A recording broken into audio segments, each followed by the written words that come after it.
L'heure de notre dossier du jour ce matin, vous êtes sur Radio J et nous allons revenir ce matin sur un phénomène qui gagne du terrain. Vous en avez peut-être entendu parler, il s'agit de la cancel culture, dénoncer publiquement des personnalités présumées coupables de racisme, de sexisme, d'homophobie ou bien encore d'agression sexuelle ou de viol. Mais aussi, la cancel culture, c'est du même coup mettre à l'index leurs œuvres pour les remplacer par d'autres jugées moins clivantes. Ainsi, tous les moyens sont bons pour descendre son adversaire, qu'il s'agisse de manifestations, de pétitions, de messages postés sur les réseaux sociaux ou de déboulonnage de statuts. Très présente aux États-Unis depuis plusieurs années, la cancel culture est très active aussi dans le monde anglo-saxon. Mardi, le gouvernement britannique prenait ainsi des mesures inédites pour permettre à des universitaires de pouvoir s'exprimer librement, car leurs propos controversés les empêcheraient de pouvoir intervenir dans les universités britanniques. Mais la cancel culture gagne également la France. Censure pour les uns qui veulent distinguer les auteurs de leurs œuvres et craignent des campagnes de cyberharcèlement. Nécessité pour d'autres. C'est un vrai débat qui agite le monde intellectuel, culturel et historique. On en parle avec vous, Christophe Darin. Et désolé pour ceux qui veulent une traduction française du mot cancel culture et espérer frimer à la machine à café ce matin, car il n'y en a pas. Alors on pourrait traduire littéralement par culture de l'annulation, mais c'est pas vraiment le terme qui convient exactement pour qualifier donc ce phénomène, vous le disiez, est venu des États-Unis et qui prend de l'ampleur ces dernières années. Cette expression de cancel culture est une des expressions les plus utilisées dans les médias anglophones en 2019. Le prestigieux dictionnaire Macquarie, référence en langue anglaise australienne, en a même fait son mot de l'année 2019. Un phénomène qui prend de l'ampleur ces dernières années, vous avez dit Christophe, car lié à l'essor des réseaux sociaux aussi. En effet, une pratique où l'on dit tout sur la place publique et qui a pour origine la fameuse vague MeToo consécutive au déclenchement de l'affaire Harvey Weinstein qui a commencé à apparaître sur les réseaux sociaux il y a déjà plus de 3 ans. Ce mouvement qui, comme vous le savez, dénonce les agressions sexuelles, les viols et la pédocriminalité. Mais à cette libération de la parole s'est ajouté en fait des appels à interdire des personnalités suspectées d'avoir commis ces actes et en fait de les remplacer ou de rééquilibrer.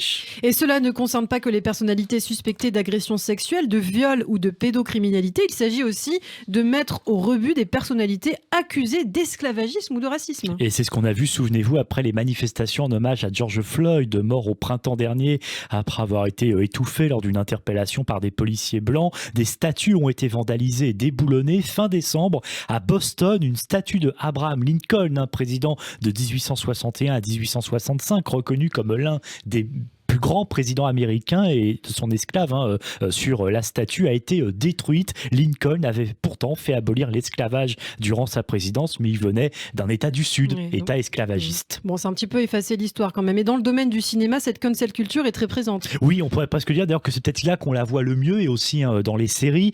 Souvenez-vous, on en a même parlé ici même sur cette plateforme de vidéos à la demande, sur sa plateforme Disney, qui ajoute depuis quelques semaines des avertissements à certains de ses classiques comme Peter Pan, Dumbo ou les Aristochats. Je sais que c'est votre Disney préféré, Ilana, pour avertir les spectateurs contre des clichés racistes que véhiculent certaines scènes. Par exemple, dans les Aristochats, vous savez, il y a eu 2 chats siamois, donc ça peut choquer la communauté asiatique, ou encore même Cendrillon ou Blanche-Neige qui joueraient de stéréotypes sexistes autour de la princesse et du prince charmant. Autre exemple, Gone in the Wind, autant n'emporte le vent, la chaîne HBO Max a temporairement retiré le film de son catalogue. C'était l'été dernier pour le recontextualiser. Pour rappel, le livre adapté au cinéma raconte une partie de la vie de Scarlett O'Hara, cette héritière de famille de planteurs de coton dans le sud des États-Unis qui utilise des esclaves pour sa production. Le film avait été retiré en effet. On a vu aussi la même chose en littérature avec le roman 10 petits nègres d'Agatha Christie, rebaptisé Ils étaient 10. Oui, c'est pas vraiment la même chose en termes de titre, mais le contenu bien sûr reste le même.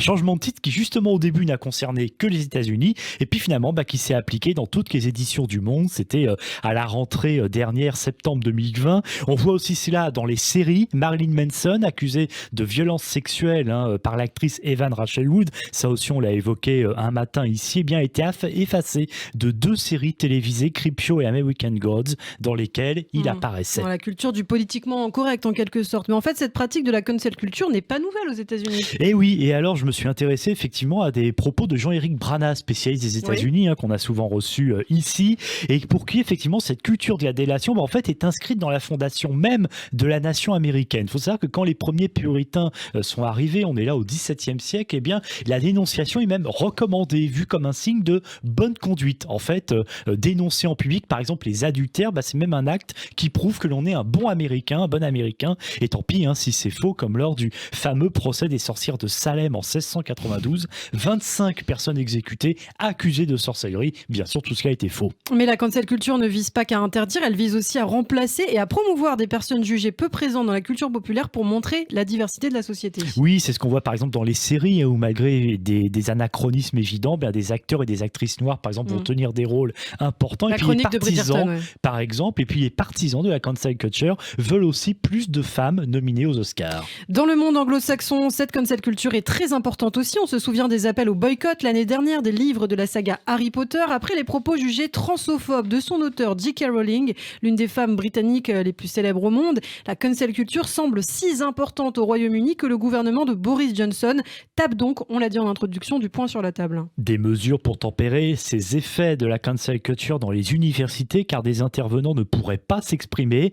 Avec ce projet de loi, le gouvernement veut aussi éviter que les universitaires ne perdent leur emploi pour avoir exprimé des propos controversés, qu'il s'agisse par exemple de propos controversés sur les juifs, mais aussi sur le Brexit, sur le genre ou l'héritage de l'Empire britannique, et aussi empêcher les pressions étudiantes pour éviter l'annulation de certaines conférences. Et le gouvernement anglais envisage même de nommer un champion de la liberté d'expression. Oui, pour enquêter sur les cas où cette liberté a été violée, mais aussi de permettre aux universitaires de réclamer une indemnisation.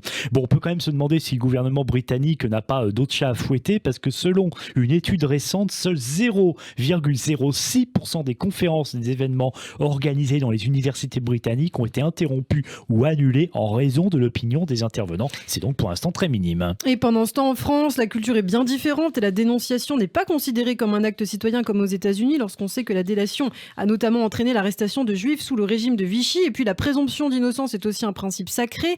Néanmoins, c'est vrai, ces dernières années, comme aux États-Unis, le phénomène de la cancel culture gagne du terrain. Et là aussi, c'est surtout sur les réseaux sociaux que l'on voit ça. Et on l'a vu avec l'affaire Matzneff, ou bien encore lorsque l'actrice Adèle Haenel a dénoncé les agressions sexuelles commises par le réalisateur Christophe Rougier. On se souvient aussi de l'atmosphère lourde des Césars, avec le film J'accuse, récompensé de plusieurs prix, et la colère d'Adèle Haenel qui quitte la salle où se tenait la cérémonie. Et puis plus près de nous, France 3 a déprogrammé vendredi dernier la diffusion d'un téléfilm avec Richard Berry. Vous savez, il est accusé d'inceste sur sa fille Colline, et France 3 l'a justifié pour des raisons judiciaires. Et puis aussi, j'aimerais ajouter des raisons historiques, par exemple avec ses statues vandalisées aussi en France, celle de Colbert par exemple par un Guadeloupéen, c'était en juin dernier, Franco Lolia, qui a été interpellé. Il a tagué et recouvert de peinture la statue de Colbert qui avait été l'auteur du code noir esclavagiste durant le règne de Louis XIV. Et puis, beaucoup s'interrogent aussi sur les célébrations du bicentenaire cette année de la mort de Napoléon Bonaparte. L'empereur est mort en 1821. Il a été